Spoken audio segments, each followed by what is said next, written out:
اقرأ باسم ربك الذي خلق خلق الإنسان من علق اقرأ وربك الأكرم الذي علم بالقلم علم الإنسان ما لم يعلم كلا إن الإنسان ليطغى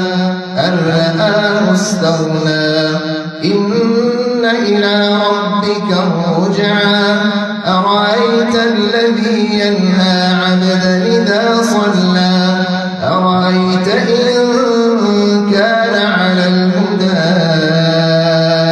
أوامر بالتقوى أرأيت إن كذب وتولى ألم يعلم بأن الله يرى كلا لئن لم ينته لنسفعا بالناصية ناصية كاذبة خاطئة فليدع ناديه سندع الزبانية كلا لا تطعه واسجد واقترب الله